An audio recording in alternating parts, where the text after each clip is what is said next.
What happened in your game today, Hikaru? Conceptually, obviously, we're not going to analyze. Yeah, I mean, moves, I think that basically Gukesh just he saw a ghost, and I don't know if he hadn't looked at this line beforehand or what was going on, but he played Bishop G6, F takes G6, and apparently it's all gone at that point after he played this maneuver. I mean, it kind of reminded me a lot of a game I had against Fabiano in 2023, Isle of Man. Similar kind of thing, opposite color bishops, but it just like it gets worse and worse and worse. And I mean, he put up great defense, to be fair, but like it just wasn't enough. I mean, too many threats on the open files and this H5 idea at the right moment. So yeah, it was good. But what do you think goes into someone's head when they decide that FG6 is better than head G6? That I mean, I guess I think he just didn't see G3 King G2. Ah, right, okay. Without G3 King G2, FG6 makes sense. But I mean... But you need to be in time to play G5, G6, otherwise you're stuck forever. But also I don't understand, because if you play Bishop G4, you have to know this line. You have to know this Bishop H5, Bishop G6, HG6. I mean, this is very standard. So I was very confused by it, because I mean, I thought it was like, positionally could be just lost, and apparently it is just lost. So that was very smooth, so I'm very happy with it, of course. Sure. We're seeing the final moments right now. Queen to A7, queen drops back to E3, or queen F7 to attack the pawn on F7. I think we're going to see resignation right now. By the way, Hampi Koneru has won her game against Sarah Kadam, and therefore she is now the sole leader of Norway Chess Women. While the other tournament leader, Fabiano Caruana, seems to be going down. He will still lead. We see the points there on the right side of the standings, but it's so close. It's a huge missed opportunity for him. He could be 15 and a half. Yes. And yeah. Yeah, exactly. Yeah. And you see the handshake no, but I mean, this tournament could very easily be over. Yeah. But 2 rounds ago, Magnus could have been... Yeah, Magnus wins, it's over. Yeah. He would also have a 2-point lead at least. Yeah, So it would have been over. So And now Fabi could have won, and it would have over. been probably likely over. Maybe you don't want to take the lead till the last round, Hikaru. It's well, dangerous. that's 2023 all over again then. Maybe. Yeah, we'll sure. see. But no, No, I mean, it's, it's very good, of course, to see these results, though, certainly. Absolutely, and it's great, I think, also for the fans, for the viewers, that this tournament is so exciting. Hikaru, what makes this tournament different? Tell us about how do you experience this format, starting from perhaps the Armageddon, the time control. What are your thoughts on the format here? Yeah, I mean, I think the time control plays a huge role. I think with increment from move 1, especially 30 seconds, a lot of these games that have been decisive would have been draws. I mean, quite a few of them, to put it mildly. So I think the time control induces a lot more mistakes as players get low with 10-second increment. You just make blunders everywhere. So that's made it very exciting. And then, of course, having the Armageddon, I think, definitely adds some spice to it. There's at least something to play for after the classical game. I mean, if you think about my game against Magnus yesterday or Wei versus Magnus today, if those games are 30-minute draws and fans don't get to see more, you feel a little bit disappointed. So I think the format is relatively good. Do you think that more top tournaments should adopt a format like this or similar formats? I think actually having a unique format is a good thing. I think far too many tournaments sort of cannibalize each other by having the same time control, the same players. Hint, Grand Chess Tour, hint, hint. But I think that it's very good, and maybe more people should experiment with it. Vishy, you had a smile there on Hikaru's comment. No, I just enjoyed him saying hint, hint. That was very funny.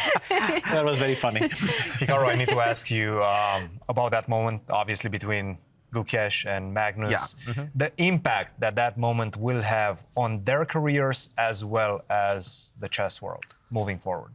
Well, I mean, I think for Magnus, it's just a reminder that he's not invincible. And frankly, as I've learned in recent, probably in the last year and a half in quite a few events, when I get low on time where bad things happen, Magnus is probably realizing that these sorts of mistakes are only going to happen more and more. It's not going to be less. It's not going to be a one-time thing. It's much more likely to happen. I mean, I also, I think back to when Gary was playing towards the end of his career. There were a couple of these games, like Vishy would remember this game against Husman, where he just got blown away. And it's like, that was such an uncharacteristic game from Gary. And he was only like 37, 38, but you start seeing these things happen from the greats. So, yeah, I think for Magnus, he's probably not going to play much more classical. And for Gukesh, I think it gave him a big boost. But in spite of that, he's still, I think, been very shaky here overall. The positions he's gotten have not been great even after that win. So maybe it's a mixed bag, but certainly Gukesh has proven that he can compete with Magnus, and I think that's what everybody wants to see. You've had somewhat similar feelings as well. You've said it many times that you're considering retiring from classical chess, or at least diminishing your participation in events. What is it about those moments where you start blundering with low time control, where you start getting frustration in your games as well? Well, I mean, I think the first thing is preparation. It's very, very tough to get a game that you can play. Very, very hard. I've been lucky in some events, like the American Cup, where I played Fabi, and he wanted to be very creative, with black especially. But I think if opponents are rock solid and they just play these systems, like these Catalan systems or, these Queen's Gambit declines, it's very, very hard to prove anything. And when that happens, you just feel like you're sitting there wasting time. So the preparation aspect is a big thing, I think, for Magnus and also myself. And yeah, chess is only getting harder and harder. So yeah, I'm looking forward to the future. We are looking forward to that too, and we hope that you'll be playing in the candidates tournament and playing for that world title. Do you have aspirations to qualify and compete for the candidates as you have been in your career? Well, I mean, I think my plan is to find, as Magnus so eloquently put it, some Mickey Mouse tournaments, try to get the remaining 22 games, I think it is, that I'll need, and go from there. Who knows, maybe I'll go to Japan, South Korea, some of these countries that I haven't been to that often, to try and do it. We'll see. But realistically, yeah, I'll do that, try to qualify. But beyond that, I mean, I'll probably do what Vichy does. Just show up for a few Bundesliga games, enjoy life, and be happy. Enjoy life. Also, representing your new esports team, can you tell us about how does that feel? You already have been, of course, in the online space, top streamer, and now you have a club to represent at the Esports World Cup. Yeah, I think it's very good that that chess is part of the Esports World Cup. I think there's a 3-year contract, so it'll be a part of it for the next couple of years, which is very, very good.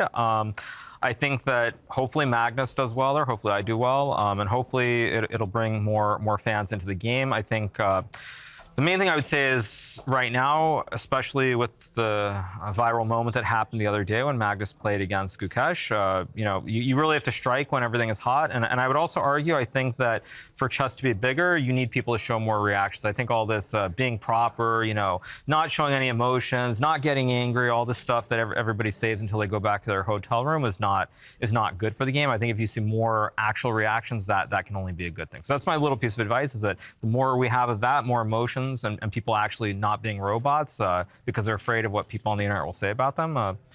If people start doing that, there will be more interest.